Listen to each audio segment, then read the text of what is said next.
Oh, welcome back to my vlog, Jules the Barber, ang barbero na, vlogger pa. Okay, so gawin muna tayo ng palangiting batang ito ay. Okay, umpisa na agad natin sa 4 sa likod. Ayos. Kapal ng buhok nito oh. Ito pagka nagpagupit ito ay taunan eh. Okay, tapos 1.5 guard. Tapos gumamit ng 1.5 dyan. Sundan natin yan ng number 1 guard. Ito yung blending natin ngayon. Shoutout dito sa customer natin astig ito eh. Kumbaga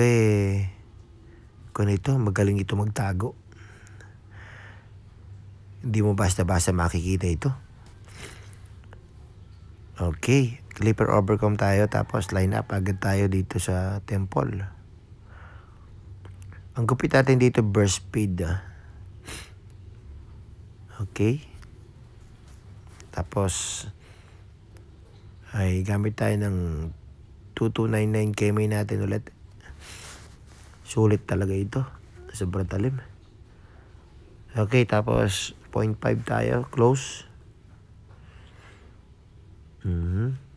So, burayin na natin itong nakikita natin na ito. Guhit na ito. Advantage talaga kapag ang clipper mo ay matalim ba. Okay, may mga dark spot pa naman pero yun na kasi yung parang blending niya eh. Daanan na lang natin ng konti ito. Okay. Para mawala na lang itong medyo dark spot na ito. Tsaga-tsaga lang talaga sa pagbe-blade pag clipper ba. Pag blending. Ito kasi yung nagdadala ng gupit eh. Tapos V-shape tayo sa likod. So yung likod na ito binilending lang natin ng 1.5 at number 2 guard.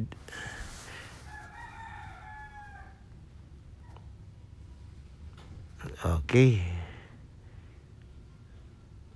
Tapos ayutin lang natin to para medyo malinis ba.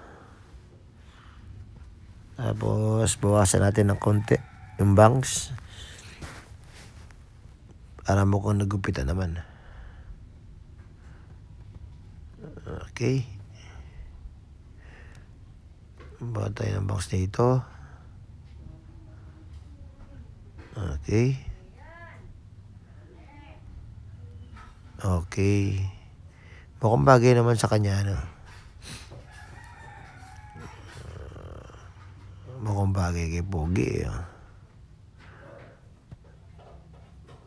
Okay.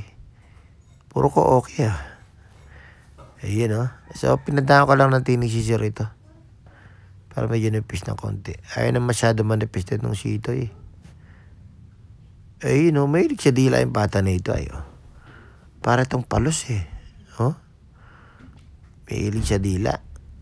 Medyo ko lang ng konting dito. Guhit na natin para may forma ba. Ayun, pwede na yun. Ayun didila na naman.